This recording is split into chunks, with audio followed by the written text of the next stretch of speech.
കോട്ടയത്തെ ഇത്തവണ ബി.ജെ.പി വോട്ടുകൾ ഇടതുപക്ഷത്തിന് അനുകൂലമായി പോൾ ചെയ്യപ്പെടും എന്നാണ് സ്ഥാനാർത്ഥിയായിട്ടുള്ള അഡ്വക്കേറ്റ് കെ അനിൽകുമാർ പറയുന്നത്. സ്വന്തം സ്ഥാനാർത്ഥിയെ തീരുമാനിക്കാൻ കഴിയാത്തവണ്ണം ഇരകളാണ് കോട്ടയത്തെ ബി.ജെ.പി. ആ ഇരകൾ ഇത്തവണ LDFന് അനുകൂലമായി ശബ്ദിക്കും. കഴിഞ്ഞ തവണയും UDF സ്ഥാനാർത്ഥി അദ്ദേഹത്തിന് ഇഷ്ടപ്പെട്ട ഒരാളെ ബി.ജെ.പി സ്ഥാനാർത്ഥിയാക്കി നിർത്തുകയായിരുന്നു. ഇത്തവണ അതിലും ദയനീയമാണ് അവസ്ഥ എന്ന് ജില്ലയിലെ ബി.ജെ.പി നേതൃത്വത്തിന് മനസ്സിലായിട്ടുണ്ട്. ബി.ജെ.പിയെ വലിയ പതനത്തിലേക്ക് എത്തിച്ച ഉത്തരവാദിത്തമാണ് തിരുവഞ്ചൂർ രാധാകൃഷ്ണന്.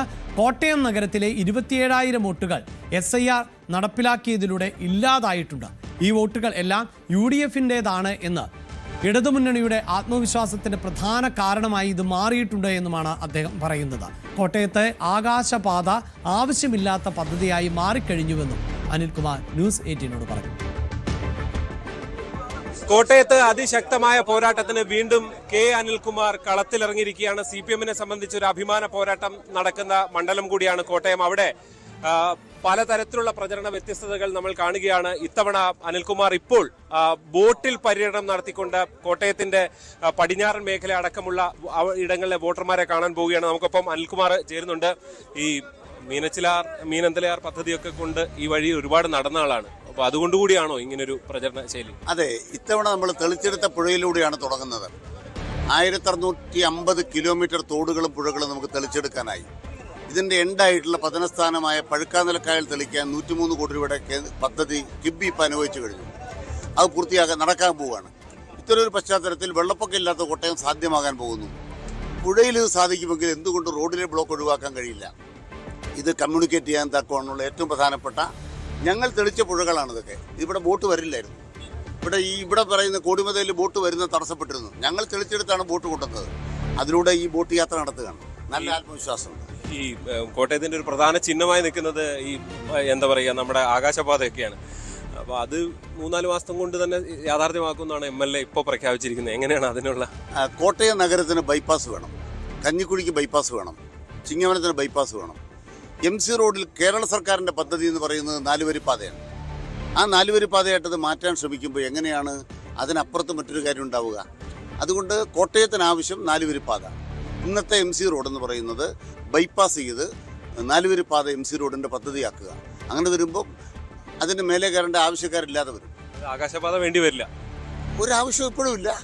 അത് ആവശ്യമില്ലാത്ത വിധം കോട്ടയത്തെ ബ്ലോക്ക് ഒഴിവാക്കുക എന്നുള്ളതാണ് പദ്ധതി. നടപ്പാക്കും. കഴിഞ്ഞ തവണ 30,000-ൽ നിന്ന് 18,000-ലേക്ക് ഒരു വലിയ മാറ്റം കൊണ്ടുവന്നു. ഇത്തവണത്തെ ഒരു കോൺഫിഡൻസ് എന്താണ്?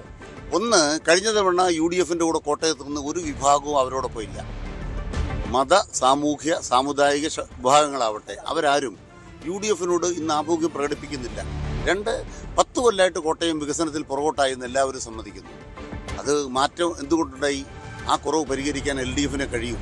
നല്ല ധാരണ ജനങ്ങൾക്ക് കിട്ടും. സംസ്ഥാനത്തൊരു UDF തരംഗമുണ്ടാകും എന്നുള്ളതാണ് പൊതുവെ ഉള്ളൊരു അവരുടെ ഒരു ആത്മവിശ്വാസം. അതിനെ എങ്ങനെയാണ് കാണുന്നത്? ഒരുമിച്ച് ഒറ്റയ്ക്ക്, അതായത് 4 പേർ ഒരുമിച്ച് ഒരു ആത്മവിശ്വാസം കൊള്ളാൻ മറ്റുള്ള ഐക്യം പോലും അവിടെ ഇല്ല.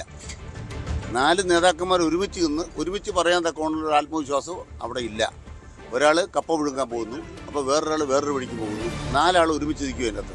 പിന്നെ എന്താ ആത്മവിശ്വാസത്തെക്കുറിച്ചാണ് പറയണത്? 30,000, 18,000 ഇതുപോലൊക്കെ വലിയ ഭൂരിപക്ഷങ്ങളാവും. അത് അട്ടിമറിക്കാൻ അത്ര എളുപ്പമാണ്. എങ്ങനെയാണ് കോട്ടയത്തെ മണ്ഡലത്തിലെ മാറ്റം എന്താണെന്ന് മനസ്സിലാക്കണം. SIR നടപ്പായപ്പോൾ കോട്ടയത്തുണ്ടായ മാറ്റം നഗരം നടുവിലെ 27,000 വോട്ടില്ലാതെയായി. ആരുടെ ഇല്ലാതായി? പരിശോധിച്ചാൽ കാണാം. വോട്ടുകളാണ്. സംശയം എന്താണ്? LDFിനെ സംബന്ധിച്ച് നല്ല ആത്മവിശ്വാസത്തിന് ഒരു കാരണം അതാണ്. ആ ഭൂരിപക്ഷമൊന്നും ഇവിടെ നിലനിൽക്കുന്നില്ല. പി അനിൽകുമാർ എന്ന് പറയുന്നത് വിമതനല്ലെങ്കിലും BDJ സ്ഥാനാർത്ഥിയായിട്ട് കെ അനിൽകുമാറിനൊപ്പം വരികയാണ്. അതെങ്ങനെയാണ് കാണുന്നത്? അത് BJP നേതാക്കന്മാർക്ക് തന്നെ തിരിച്ചറിഞ്ഞിട്ടുണ്ട്. അവരുടെ സ്ഥാനാർത്ഥിയെ തീരുമാനിക്കാൻ അവർക്ക് അവകാശമില്ലാത്തൊരു ഗതികേട് കോട്ടയത്തുണ്ട്. ഇരകളാണവർ. ആ ഇരകൾ ഇത്തവണ ശബ്ദിക്കും. LDFിന് അനുകൂലമായി കോട്ടയത്ത് വിധിയുണ്ടാവും. BJP വോട്ടുകൾ പോലും LDFിലേക്ക് വരും. ഇടതുപക്ഷ ജനാധിപത്യ മുന്നണി പൊതുവായ അജണ്ട വെച്ചിട്ടാണ് പ്രവർത്തിക്കുന്നത്. കോട്ടയത്തെ സംബന്ധിച്ച് വികസനമാണ് അജണ്ട. അത് സ്വീകരിക്കുന്ന ഒരു മനുഷ്യരായിട്ട് നാട്ടിലെ ആളുകളെ മാറ്റുക എന്നാണ് ഞങ്ങളുടെ ലക്ഷ്യം. ഈ തദ്ദേശ തെരഞ്ഞെടുപ്പിലൊക്കെ 23,000 വോട്ടൊക്കെ കോട്ടയത്ത് BJP കിട്ടാറുണ്ട്. പക്ഷെ കഴിഞ്ഞ തവണ പോലും 10,000, 8,000-ലേക്ക് ഒതുങ്ങുന്നു. അത് എവിടേക്കാണ് പോകുന്നത്? ഇത്തവണ എന്ത് അത് കഴിഞ്ഞ തവണ UDF സ്ഥാനാർത്ഥി അദ്ദേഹത്തിന് ഇഷ്ടപ്പെട്ട ഒരാളെ കണ്ടെത്തുകയായിരുന്നു. ഇത്തവണ അതിനേക്കാൾ ദയനീയമാണ് അവരുടെ അവസ്ഥ. അതുകൊണ്ട് തന്നെ BJP നേതാക്കൾക്ക് തന്നെ നല്ല ധാരണയുണ്ട്. തങ്ങൾ ഈ തെറ്റായ അധിനിവേശത്തിന് ഇരയായി തീരുകയാണ്.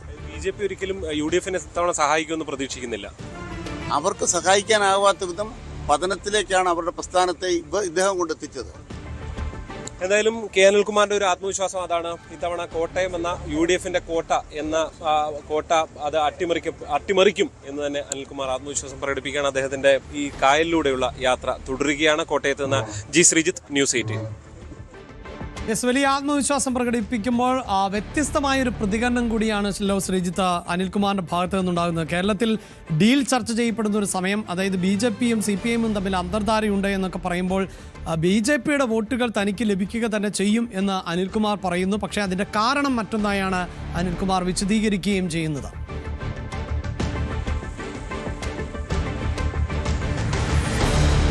തീർച്ചയായും അനിൽകുമാർ ഒരു കാരണം പറയുന്നുണ്ട്. പക്ഷേ കേരളത്തിൽ ഒരുപക്ഷെ ഒരു സ്ഥാനാർത്ഥികളും ഇങ്ങനെ തുറന്ന് പറയാറില്ല ഏതെങ്കിലും ഒരു പാർട്ടിയുടെ വോട്ടുകൾ തങ്ങൾക്ക് ലഭിക്കുമെന്നുള്ളത്. അനിൽകുമാർ അങ്ങനെ ചെയ്യുന്നു. ഈ ഡീൽ ആരോപണ ചർച്ചകൾക്കിടെ BJP വോട്ടുകൾ കോട്ടയത്തെ തനിക്ക് ലഭിക്കും. അതിന് അദ്ദേഹം ചൂണ്ടിക്കാണിക്കുന്ന കാരണം കോട്ടയത്തെ BJPയെ തകർക്കുന്നത് ഫലത്തിൽ തിരുവഞ്ചൂർ രാധാകൃഷ്ണനാണ്. കഴിഞ്ഞ തവണ തിരുവഞ്ചൂരിന് ഇഷ്ടമുള്ള ഒരാളെയാണ് BJP സ്ഥാനാർത്ഥിയാക്കിയത്. അങ്ങനെ ആ സഹായം തിരുവഞ്ചൂരിന് കിട്ടുന്നു. ഇത്തവണ അതവർ തിരിച്ചറിയുന്നുണ്ട്. അതുകൊണ്ട് തന്നെ BJPക്ക് ഈ അധിനിവേശത്തിൽ കടുത്ത പ്രതിഷേധം അവർക്കുണ്ട്. ആ വോട്ടുകൾ ഇടതുമുന്നണിക്ക് അനുകൂലമായി, അതായത് തിരുവഞ്ചൂരിനെതിരായ ഒരു പ്രതിഷേധ വോട്ടായി അത് ഇടതുമുന്നണിക്ക് അനുകൂലമായി മാറും എന്നതാണ് അവർ ചൂണ്ടിക്കാണിക്കുന്നത്. കഴിഞ്ഞ തവണ കോട്ടയത്ത് താമര ചിഹ്നത്തിലാണ് BJP മത്സരിച്ചിരുന്നത്. പക്ഷേ മിനർവ മോഹന് 8000 വോട്ട് മാത്രമാണ് നേടാൻ കഴിഞ്ഞത്. പക്ഷെ പിന്നീടുള്ള തദ്ദേശ തെരഞ്ഞെടുപ്പിലോ ഒക്കെ ഈ സ്ഥിതി മാറുന്നുണ്ട്. കഴിഞ്ഞ തെരഞ്ഞെടുപ്പിൽ ഏതാണ്ട് 23,000-ഓളം വോട്ടുകൾ ലഭിക്കുന്ന സാഹചര്യവുമുണ്ട്.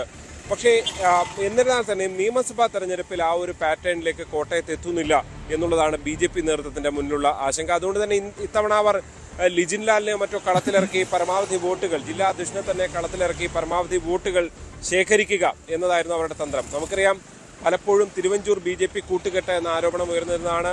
ഈ പനച്ചിക്കാട് ക്ഷേത്രത്തിലെ സേവാഭാരതിയുടെ ഓഫീസിൽ ക്ഷേത്ര ഉത്സവത്തിനൊക്കെ കയറിയത് CPM വലിയ ആയുധമാക്കിയിരുന്നതാണ്. അങ്ങനെ തിരുവഞ്ചൂരിനെതിരെ BJP ബന്ധം ഒരു വലിയ ആയുധമാക്കിയ CPM ഇത്തവണ ഫലത്തിൽ സ്ഥാനാർത്ഥി തന്നെ തുറന്നു പറയുന്നു തങ്ങൾക്ക് ആ വോട്ട് ലഭിക്കും എന്നുള്ളത്. സ്വാഭാവികമായും ഇതിനോട് തിരുവഞ്ചൂരിന്റെ പ്രതികരണം നമ്മൾ ആരാഞ്ഞിരുന്നതാണ്. അദ്ദേഹം പക്ഷേ ആ കണക്ക് അത് അനിൽകുമാറിന്റെ കണക്കാണ്, വോട്ടെണ്ണി കഴിയുമ്പോൾ കൃത്യം ജനങ്ങളുടെ കണക്കറിയാമെന്നൊക്കെ പറഞ്ഞുകൊണ്ട് അതിൽ നിന്ന് ഒഴിഞ്ഞു മാറുകയാണ് ചെയ്തിരിക്കുന്നത്. എന്തായാലും കോട്ടയത്തെ BJP വോട്ടുകളിൽ ഉള്ള കണ്ണ് അനിൽകുമാർ തുറന്നു പറയുകയാണ്. അത് അനിൽകുമാറിന്റെ ആത്മവിശ്വാസം വർദ്ധിപ്പിക്കുന്നു. അതുമാത്രമല്ല, SIRലൂടെ 27,000-ഓളം വോട്ടുകൾ നഗരത്തിലേത് പോയിട്ടുണ്ട്.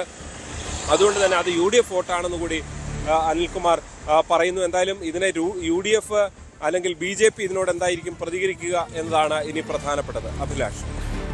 എന്തായാലും BJPയുടെ വോട്ടുകൾ തനിക്ക് അനുകൂലം ആകുമെന്നാണ് കോട്ടയത്തെ സ്ഥാനാർത്ഥിയായിട്ടുള്ള CPM സ്ഥാനാർത്ഥിയായിട്ടുള്ള അനിൽകുമാർ പറയുന്നത്. അതിന്റെ കാരണം കൂടി അദ്ദേഹം വിശദീകരിക്കുകയാണ്. കാരണം ഇരകളാക്കപ്പെട്ടു പോയി അവിടുത്തെ BJPക്കാർ എന്നുള്ളതാണ്. അവർ അത് തിരിച്ചറിയുകയും അതുകൊണ്ട് തന്നെ ഇത്തവണ തനിക്ക് അനുകൂലമായി അവർ വോട്ട് ചെയ്യുകയും ചെയ്യും എന്നാണ് അനിൽകുമാർ പറഞ്ഞു വയ്ക്കുന്നത്.